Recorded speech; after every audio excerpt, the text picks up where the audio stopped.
As the Senate Judiciary Committee continues discussions on a bipartisan immigration reform bill, immigrants whose families will be directly affected by the legislation hold a vigil on Capitol Hill. Meanwhile, critics say they object to large parts of the package and they want Congress to slow down and take it piece by piece. As federal lawmakers look to overhaul the country's immigration system, groups outside the Capitol who support the reform effort are divided over specifics. Jessica Zuckerman is a policy analyst at the Heritage Foundation. We have no doubt that our system is broken and we need to reform it.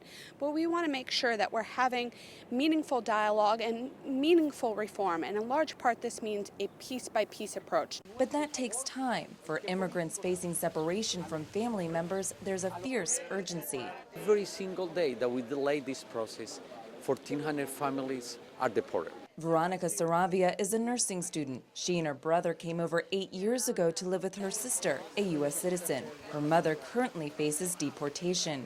I'm fighting to keep my family together. I'm fighting to keep 11 million of families together. Saravia is one of many reform supporters telling their stories at a vigil outside the Senate Hart Building today. Was brought by my parents. They were threatened back in El Salvador, and that's when they decided that we had to move out of the country. My grandmother is a U.S. citizen, and we came here with a visa.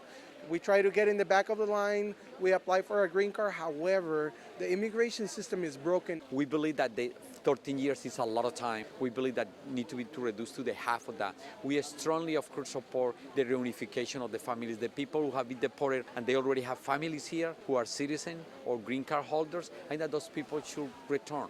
Zuckerman disagrees. We've tried amnesty in the past, and unfortunately, we've seen these make the matters worse.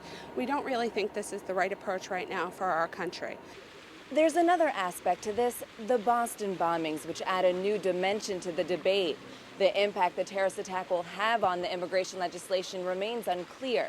But both sides of the issue say they plan to remain fixtures here on Capitol Hill during discussions to ensure their voices are heard. In the district, Rochelle Metzger, CTV News.